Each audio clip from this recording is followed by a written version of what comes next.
Hey everybody, and thanks for coming back for another video. This one here, I hope you're going to enjoy it. I pulled out a bunch of small knives, and I just want to show you some of my smaller knives that I use periodically, and talk about them. And a few of them I made, modified. Well, quite a few of them I made actually. But anyway, I'll show you. Yeah, should be a little bit quieter hopefully today, because first day I don't have to run the air conditioner out here. I've got the door open, nice breeze. You might hear a little wind noise, but other than that, should be good. We'll start off. I carry this every day. This is always clipped in my pocket. You know, one of these Stanley blade, disposable bladed box cutters or utility knives. I've wore out a number of these. I think I've had probably 10 of them over the years, and you know, sometimes they break on me or whatever. This one's held up a long time, and I like it because you can change the blade out real quick. You know, just popping that open and then pivoting it, and you can pop it in. And then when this blade gets dull, you just flip it around to the other side, and you have a fresh new edge. And so that's really handy. So I always have a really sharp blade in my pocket. I buy the blades. Now these won't work in that one. These are the heavy duty Stanley, extra heavy duty they're called, and they're a little bit thicker. So I've got another package, the wall hanging plastic case for, I think it holds 100 blades.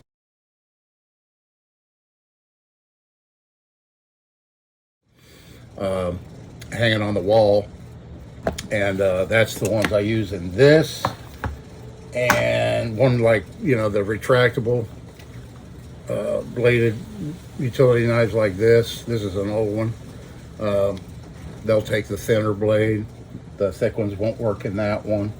I'm gonna put these off to the side so don't get confused. The ones I've gone over, because I've got quite a few out here. Here's another one that's fixed. It doesn't have a retractable blade, and this one here, you need a standard screwdriver, flat tip screwdriver, to change the blade out, but it'll hold a lot of blades inside of it, spare blades, so that's handy. And then this is one I made a leather pouch for years ago that I kind of put together and modified a little bit. I used to carry this at work, and use it all the time at work, and it's the same as this one, only I made a knob on it so you didn't need a screwdriver. I made this little aluminum headed thumb bolt right here. I just attached it on with a little Allen set screw onto a bolt, and that way you don't need a screwdriver. You can change your blade out real quick on the fly, you know, with the thumb bolt deal. And then I put a couple of my escutcheon plates in there with my name, my company I used to have. So that's that one. And then the leather sheath. Yeah, this has got a lot of use. Carried that for many years. Okay, so there's those. And then here's another. This is a Stanley 99E retractable, but it won't look like this in the store. I played around years ago with, not sure if you've seen this before, but I made a number of these and gave them away as gifts and this and that over the years.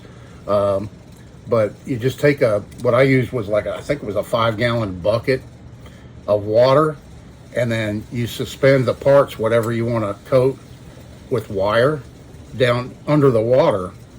And then I took, in this case, spray paint, different colored spray paints. I made some blue ones and some yellow ones, you know, different colors. And you put the paint on the surface of the water, just floats on the surface. Then take a stick or a wire or something like that, swirl it around, make a pattern with the paint, and then just slowly pull it up out of the bucket, and the paint adheres to it in various whatever pattern you created on the surface of the water. It makes a pretty cool makes it very unique, and marks it as your own doing that. So I wanted to show you that one. And then sticking with the disposable Stanley blades, I made some scrapers. Little. This is the smallest one I have, and it's just a piece of wood, cut, split down with a little wing nut and a bolt, and then I put 2 pins in. I got a little epoxy there holding them in for the blade. Well, I'll just take this one out and show you, because the blade has these 2 little notches in it. There we go. Yeah, the 2 little notches, so they fit right down in the pins there to help it more secure. And hey, just slip it in there. And I like this just because I always have a lot of these blades around, and the fact that this is wider than the razor blade type. Razor blades, a standard razor blade here is 1.5 inches long, and this is 2.5 inches. So it gives you an extra inch using these blades, and they're great for removing, scraping paint, or removing decals like registration numbers on a boat, or the various things that you'd use a razor blade knife for. That's a small one, and then I made a bigger one too after that one, with a little bit bigger handle, more comfortable. So on this one here, the clamping style is just a little bit different. It's using kind of a lever principle, like a seesaw principle, instead of just sandwiching the 2 pieces of wood together to hold the blade in place. This one here kind of this rises up and it rocks on a little strip of wood I've got in here, and I just have a screw through it, and they're going to have the 2 pins for it to lock in place in there. And when you tighten it up, it clamps it. And I like this one a little bit better just because the handle's bigger, and it's a little bit more comfortable to use. But yeah, a real handy tool that utilizes Stanley disposable blades. Just gives you a little bit wider blade, for scraping your stuff. And so that's those. I'll put those off to the side. And then, yeah, we'll talk. And then, well, here's a carpet knife, if you're familiar with these. I use this quite a bit. I've used it quite a bit over the years. Not just for carpet, but it cuts leather great and everything. These are very thin blades, like a razor blade. Unlike the Stanley knife blades, these are quite a bit thinner. You can kind of see the flex in it there. And this is the package that the blades come in, it looks like. And this will hold extra blades down in the handle too. And it's nice. You don't need you could use a screwdriver, but it has this little bail that you can pivot out and use that to take it apart and put a new blade in and change it. And because of the angle, you can use it a variety of different ways, and it's sharp. This blade's sharp on both sides. So I really like, those are handy. I use this quite a bit. Another one that takes these, I don't know if they even still make these, but they take just a regular razor blade, like this, that slips inside when you take it apart. Yeah, the blade just slips down in there, and it doesn't give you a whole lot of cutting area. You can flip it around and have a fresh sharp edge, spinning it around when it gets dull, but there's still a little portion of the blade in the middle that never gets used. But these are handy for just opening boxes and cutting paper or cutting out templates or something like that. I've got a couple examples of these. So those are handy little razor blade knives. Let's see, put those up to the side. And then here's an old one. This is a Red Devil, I believe. Yeah, Red Devil. And it there again uses the razor blade. Now you do need a screwdriver to change the blade out. This is just to pivot it to adjust it. You can actually lock it in sideways if you wanted to scrape that way with it. and use it like this to scrape, or pivot it like that, and then it locks down in. And that, these are handy little razor blade knives. And I've got a couple of that are like this, but they retract, you know, kind of like a Stanley knife that the razor blade retracts back in. But I didn't grab those, but I've got a couple of those too that I use from time to time. But yeah, let me know if they still make, if you've seen these for sale anywhere. They still make these. These are pretty handy. All right, we'll put that to the side, and then of course you got your snap blade utility knives. You can get replacement blades for these. Here's a still in the package. Yeah, 10-pack snap-off knife blades. The thing is, you got to watch because there's so many different sizes of these. Like this package here, it looks like this might be the same size, but these are just a little bit wider and they will not fit in this.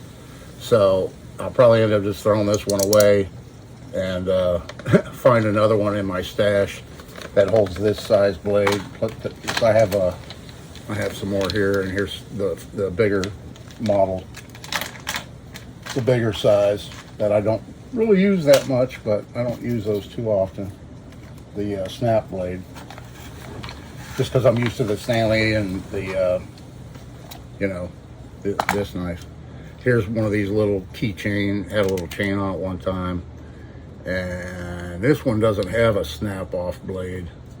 That's it. That's what you get. And then when it's dull, I guess you just throw it away, you know. But it had a little chain on it at one time. Or you could have it on your keychain, I guess. And then, yeah. X-Acto knives. I use this one a lot. I use this when I'm wrapping guides on fishing rods a lot, and when I'm making bowstrings, and when I'm doing leather work, I'll use this to trim off my sail twine or whatever I'm using. You know, always handy to have an X-Acto knife around. And then, yeah, moving along, getting through these, I've got a number of carving knives I made. Various shape handles. I was playing around with different handle shapes and stuff to see what would be more comfortable. There's another style handle. I got into wood carving a couple of years ago, and of course, you know, I like making my own tools, so I made a number of wood carving knives and other tools that I use in wood carving too. That just show you those real quick. And then I pulled out of the house a display of the very first carvings I did, and I thought I'd bring it out and show you.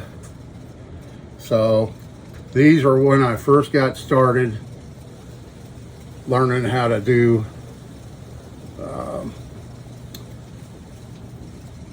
caricatures, wood spirits, whatever you want to call them. And most of these are basswood. The best wood for, you know, wood carving, basswood.